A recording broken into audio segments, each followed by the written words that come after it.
Part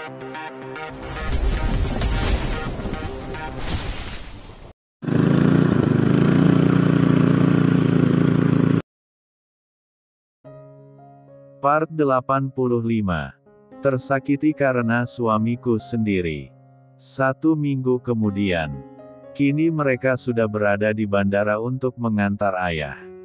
Karena hari ini ayah akan kembali ke Bandung, suasana di sana menjadi haru. Nia menangis dalam pelukan ayah, ingin rasanya dia menahan kepergian ayah. Tapi dia sadar, tak seharusnya dia memaksa ayah untuk tetap tinggal bersamanya. Ayah akan sering-sering mengunjungimu. Ucap ayah dengan mengusap lembut kepala Nia. Nia akan selalu menunggu kedatangan ayah, ucap Nia dengan menitihkan air matanya. Dia harus berjauhan dengan sosok ayah yang begitu menyayanginya, sosok ayah yang tak pernah mengingkari janji pada siapapun. Bahkan pada mendiang orang tuanya, ayah selalu melindungi Nia. Walau sempat salah caranya, namun beliau tetap kekeh ingin memperbaiki kesalahannya. Dan mengajak Nia menemukan kebahagiaannya, dan sekarang kebahagiaan itu sudah dia dapatkan. Dan sudah seharusnya ayah melepaskan Nia pada kebahagiaannya, dan beliau sudah mendapatkan orang yang bisa menggantikan beliau sebagai ayah. Saya titipkan putri saya pada kalian, ucap ayah kepada Elo, Oma, Papa dan Mama. Nak Ilham, tenang saja, kami akan menjaga Nia dengan baik nak. Dan akan selalu mengasihinya seperti anak kami sendiri. Oma pun ikut meneteskan air matanya. Iya Ham, kami sangat menyayanginya. Mana mungkin aku menyakiti menantu baik seperti Nia. Mama pun ikut memeluk Nia dengan penuh kasih. Terima kasih banyak Oma, N. Dan terima kasih juga untuk Pak Sanjaya yang sudah mau menerima Nia apa adanya.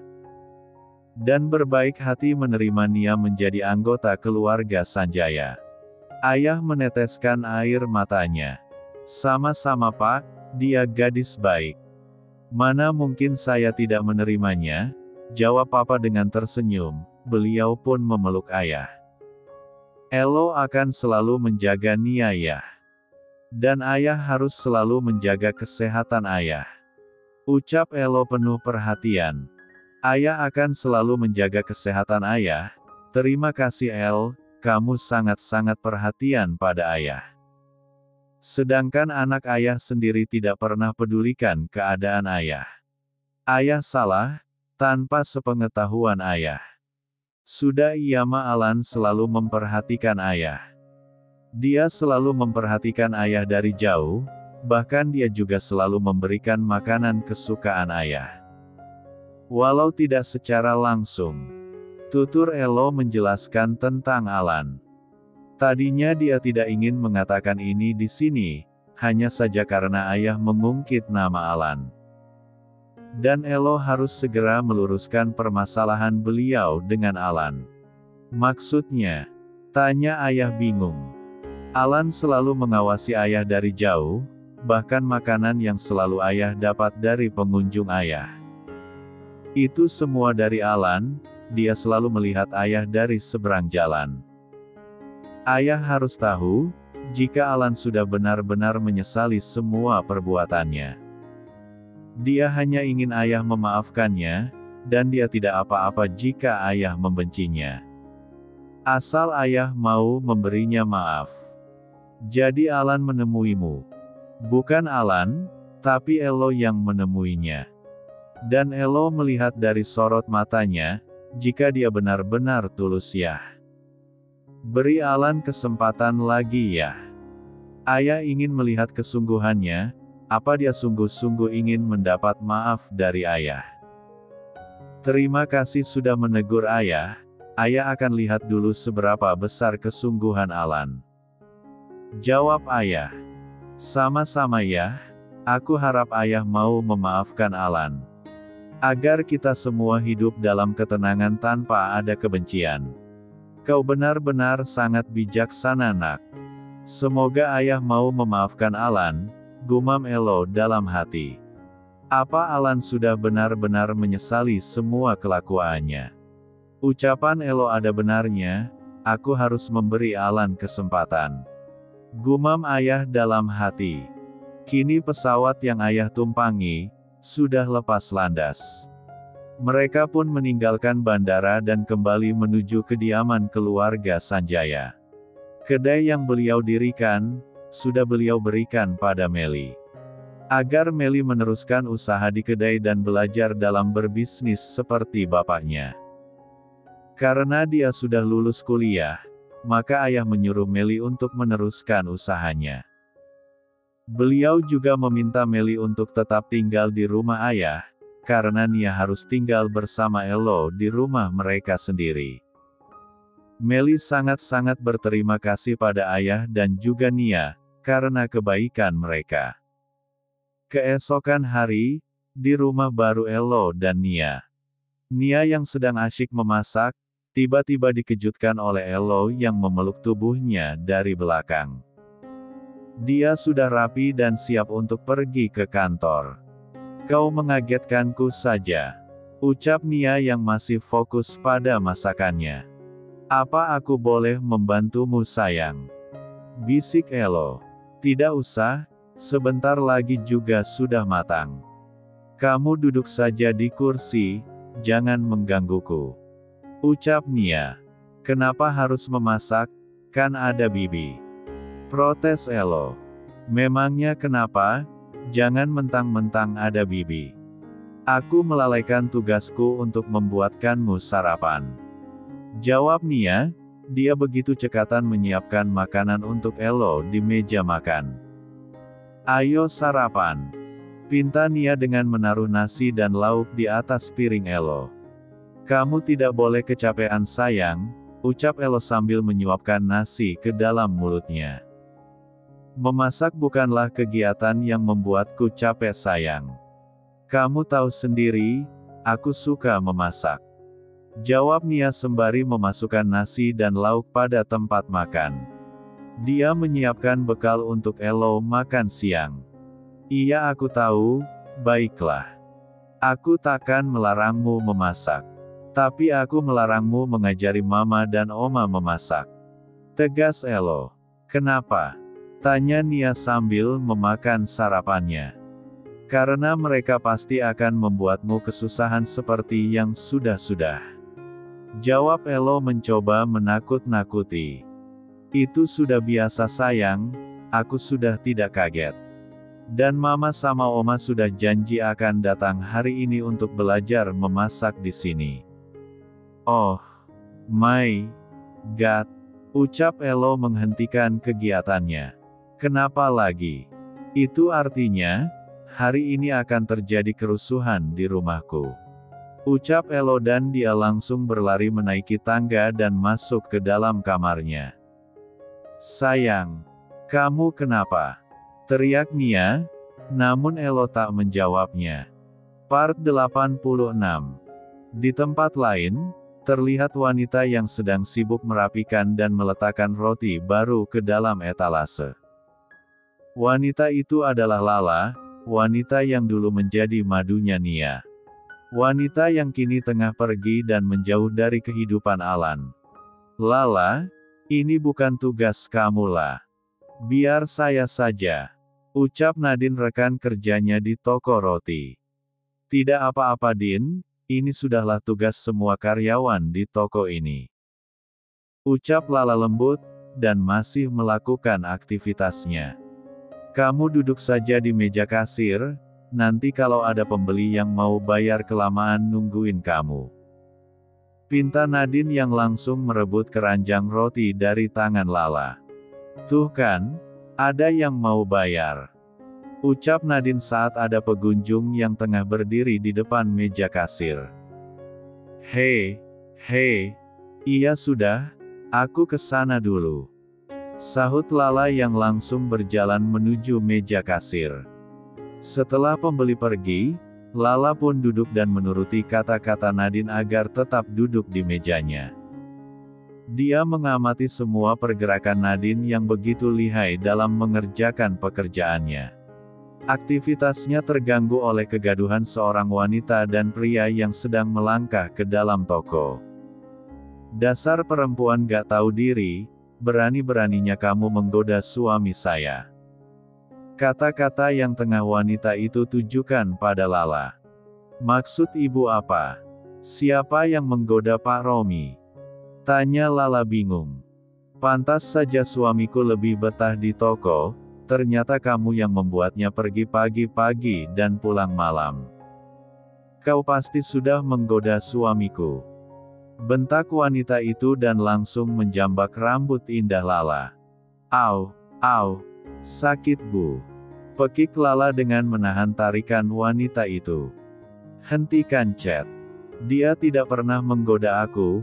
Lala itu perempuan baik-baik chat. Teriak pria itu yang tak lain dan tak bukan adalah menantu pemilik toko kue tempat Lala bekerja. Perempuan baik-baik tidak mungkin menggoda suami orang, pecat dia atau aku pecat kamu sebagai suamiku. Ancam istri Pak Romi. Baik aku pecat dia, tapi hentikan dulu perbuatanmu Kathy. Kau sudah menyakitinya. Bentak Pak Romi tak mau kalah. Dan Bu Kathy pun menghentikan aksinya, sedang Lala meringis kesakitan karena ulah Bu Kathy. Maafkan saya La, saya harus memecatmu. Dan saya juga minta maaf atas kesalahpahaman ini. Ucap Pak Romi. Tidak apa-apa Pak, saya mengerti.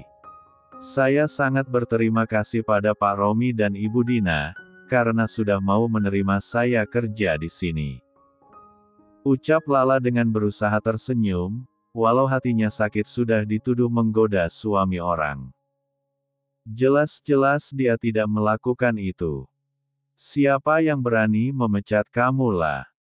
Ucap Ibu Dina, ibunya Kathy, yang berjalan masuk dan mengejutkan mereka. Namun mereka semua hanya diam dan menunduk tak menjawab. Siapa yang berani memecat Lala dari toko ini? Bentak Bu Dina. Aku mah, ucap Kathy. Beraninya kamu memecat karyawan pilihan Mama, toko ini milik Mama. Kenapa kamu berani-beraninya memecat karyawan Mama, apa hakmu? Ucap Bu Dina dengan menatap tajam pada anaknya. Kathy, kenapa kamu berani memecat karyawan Mama?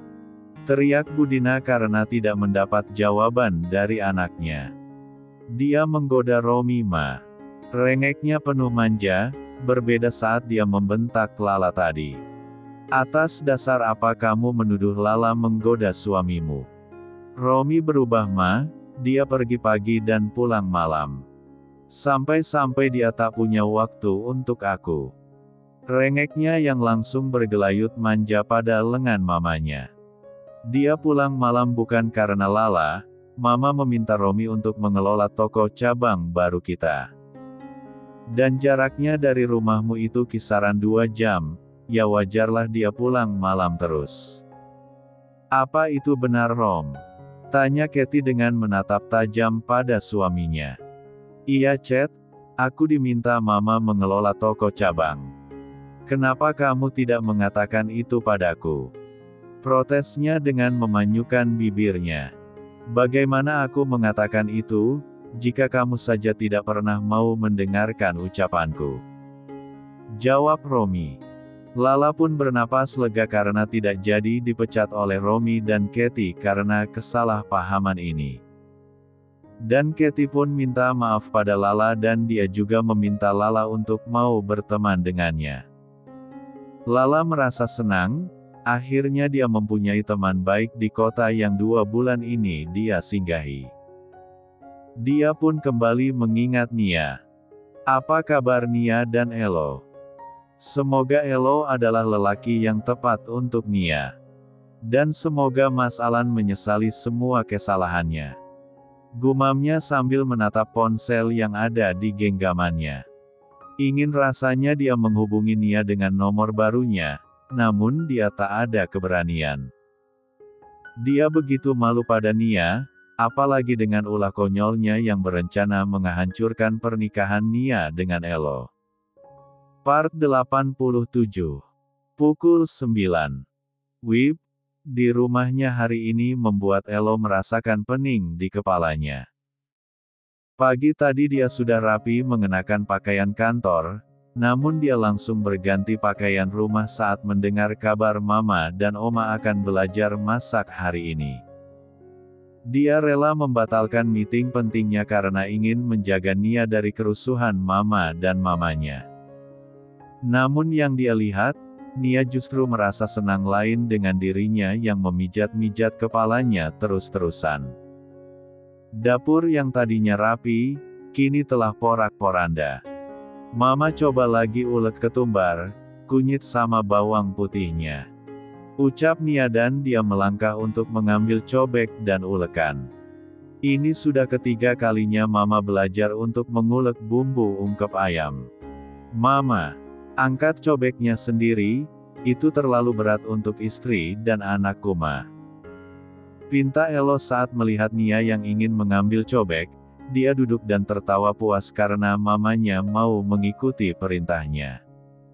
Nggih, ndoro Elo. Bagus. Ucap Elo terkekeh.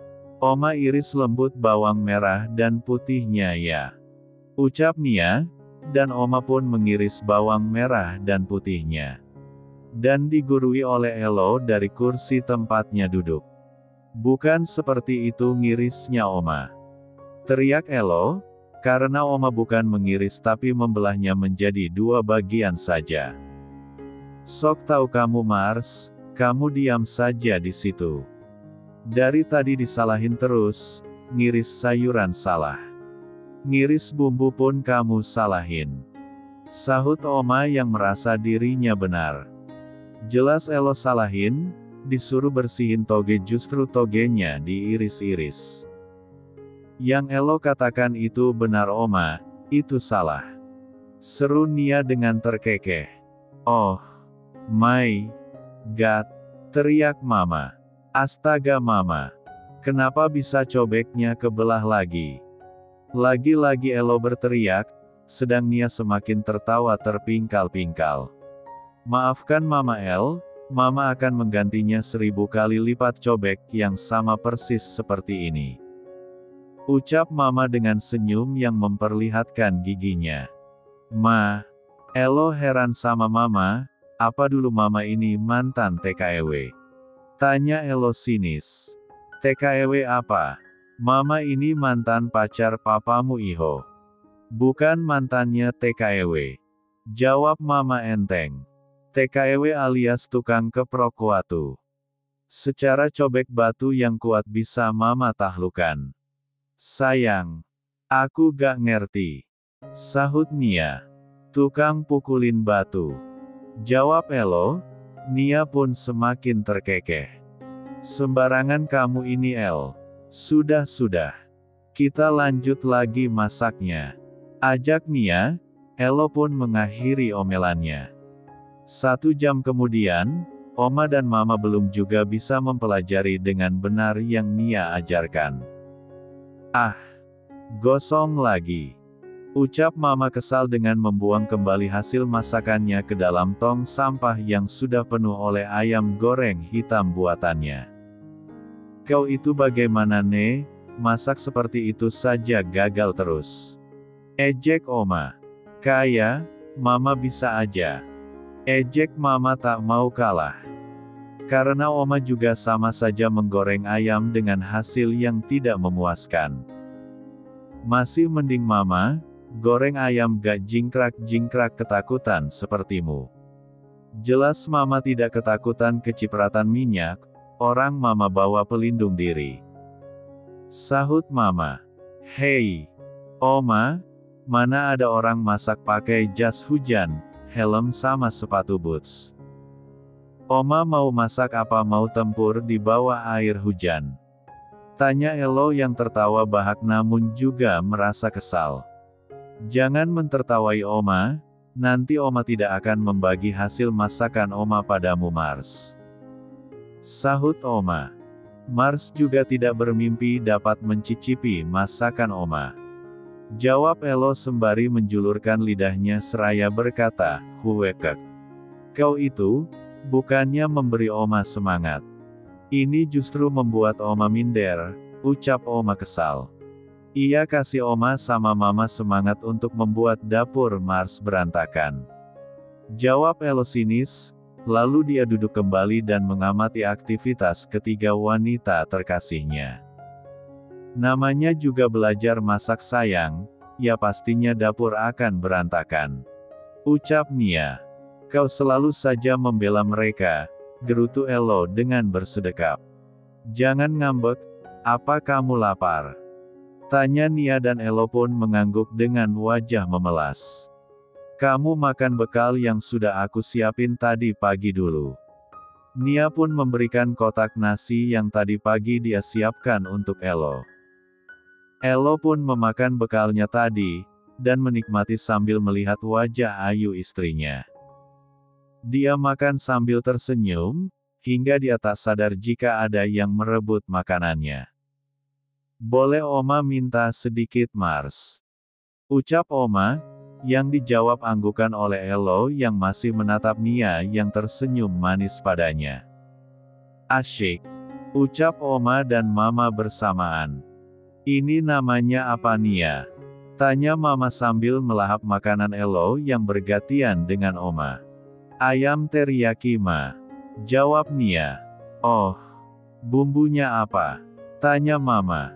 "Heleh, sok nanya bumbu, bikin bumbu ungkep saja tidak bisa bedain mana ketumbar sama lada," sahut Oma sinis. "Kan basa-basi dikit gak apa-apa Ma." Makanan pun habis dan mereka kembali fokus pada penggorengan masing-masing. Sedang Elo tersadar saat dia menyedok wadah kosongnya. "Kok habis?" ucap Elo bingung. "Kau yang makan, kau juga yang protes habis." "Enak ya. Sudah kenyang sendiri. Sedang kita yang tua masih kelaparan," sahut Mama berbohong dan menahan tawanya. "Sayang, kok aku masih kerasa lapar ya?" tanyanya sambil menggaruk tengkuknya. Mereka tertawa puas karena berhasil mengerjai Elo yang sedari tadi komentar pedas pada mereka. Dan Elo pun sadar jika dirinya sudah dikerjai oleh Oma dan Mama. Dia hanya menatap kesal pada mereka bertiga yang mentertawai kebodohannya.